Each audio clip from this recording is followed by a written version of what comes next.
Do you have a unique brand perspective and voice? I don't care if you're a solopreneur or if you're trying to build something much bigger. This is how you're going to stand out, not just in like some broad market, but in the specific heart and mind of the prospect that you are speaking with right now. Because every market is made up of individuals, and the more connected you are to each individual who connects with you in your market, the more likely you are to generate significant amounts of revenue, not just today, but well into the future. And so this goes way beyond like, hey, I'm going to get you XYZ result in your offers. This taps into the core human connections that are going to build an entire culture around your business and what it is that you do. And so I want to start with some examples, and then I want to challenge you with some thinking to help you really make sure that you have nailed your perspective and voice. So your brand perspective and voice, like this is a secret marketing and positioning weapon. Let me give you a couple examples here. Apple, think different. Think different. If you are an Apple customer, you probably have bought into this idea of, I'm Apple because I think differently, either on a conscious or subconscious level. This resonates with you.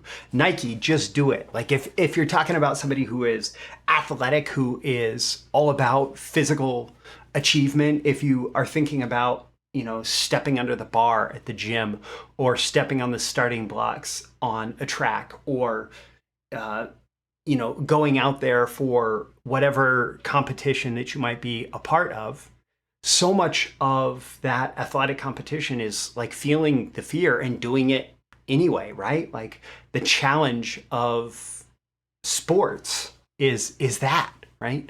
And Nike captures that perfectly with Just Do It.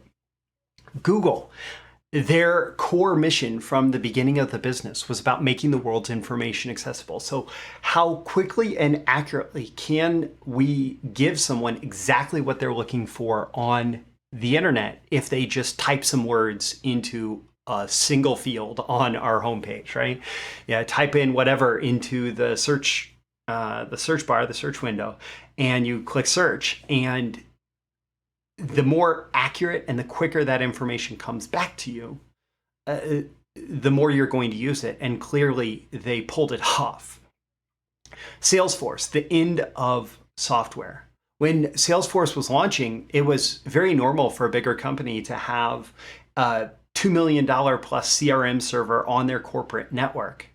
And here Salesforce was saying, hey, if your salespeople just log into our website, they're going to have just an extremely easy way to access all of your customer data. And so they built this entire platform online. And really, that was one of the first major software as a service companies by saying, hey, this is the end of software, right? Vanguard, low fee investing. They become one of the biggest asset managers in the world by focusing on how can we help you invest in the markets with an incredibly low cost, because the cost is going to be a drag on your investment performance. And so we want you to perform best. So what's your brand perspective? What's your brand perspective? This is very much about principles and strategy, not techniques and tactics. It's not about identifying the perfect slogan or whatever. It's about identifying like what is the core of what we do? What makes us different? What makes you different as a business, right? What makes you better for a segment of your audience, right? When someone is the best fit for you, why are they the best fit for you? Here's an important one. How is everyone else wrong? All the other businesses, all the other people trying to do the same thing in your marketplace, how are they wrong? How have they held you back, right? Or not held you back. How have they held the customer back? How have How has their wrongness been a barrier or roadblock or speed bump in the way of the customer's success? Why is yours the preeminent solution? That language is from Jay Abraham, his strategy of preeminence, which is largely like, how can I be the best provider of a solution in a marketplace, regardless of whether or not someone does business with me? How can I lead someone down the best path? How can I provide them with the superior solution? How can I look out more than anyone else in my market for the well-being and the benefit of the customers within the market, right? And so your brand perspective is going to be rooted in answers to these questions. And if it's just about how you can profit the most or what does the market respond to the most, that's not necessarily a brand perspective. That's just being an opportunist, a short-term opportunist. The source of your brand perspective really comes from the care that you have for your customers, right? It's this idea that I care about you. And so it's important to me that you understand this situation in a way that you are going to get the best result, right?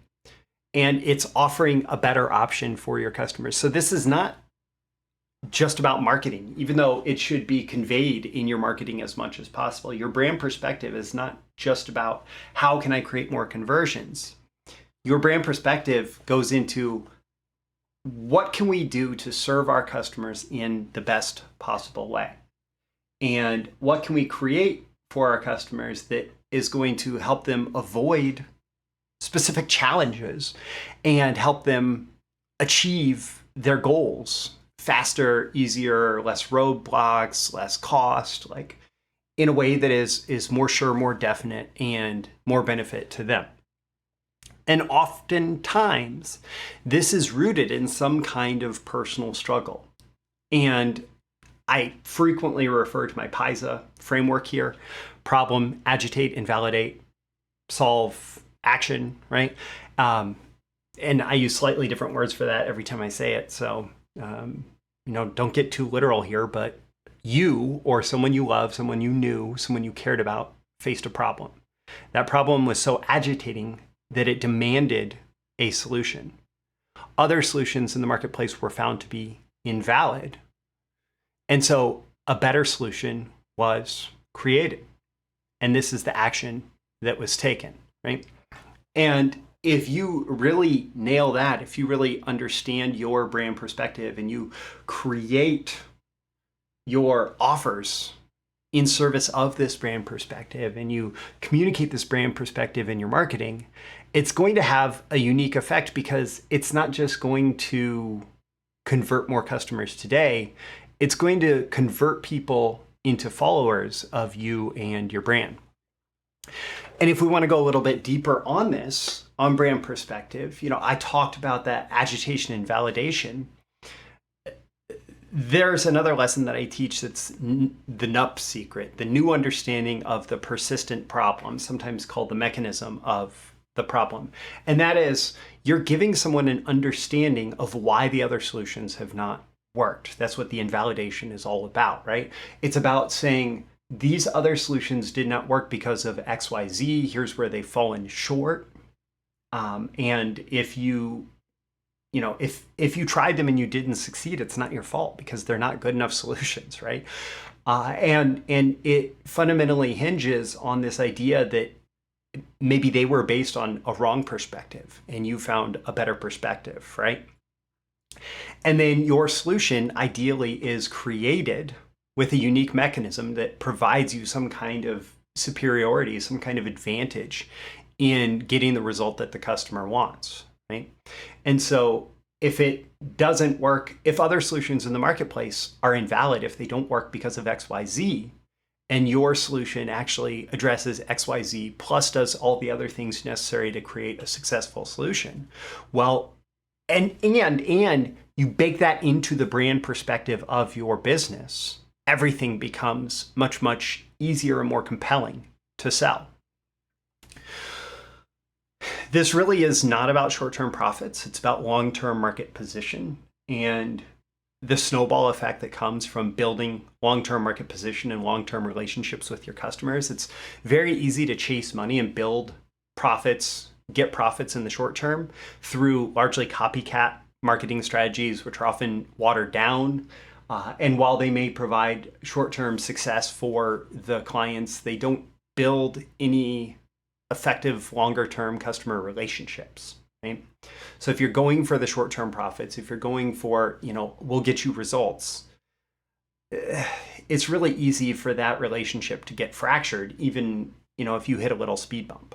Versus, hey, I'm on your side through thick and thin, right? That's our perspective. We're on your side through thick and thin. Our goal is to get you the best possible results. It's much harder to do that. It's much harder to pull it off. It's hard to have that unique perspective and voice. But when you have that perspective, you get positioning in the hearts and minds of your audience. You get positioning in your marketplace.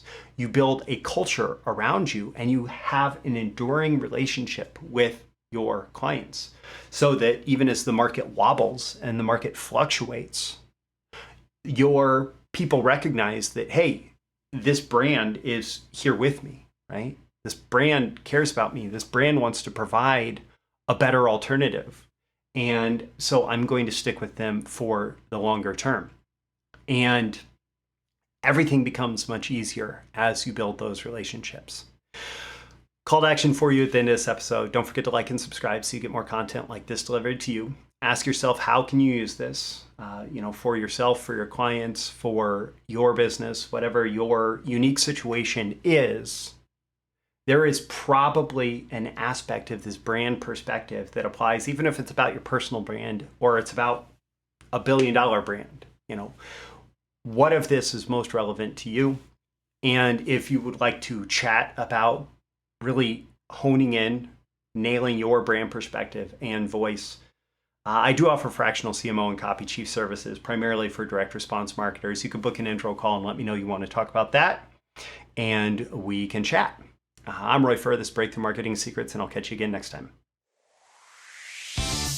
Thank you once again for tuning in to this daily episode of Breakthrough Marketing Secrets. Remember, check out the links with this episode for even more value. Now make sure you like, comment, share, subscribe, and engage in every way you can to keep this show going and growing and delivering daily value to you. I'll catch you soon for your next big breakthrough.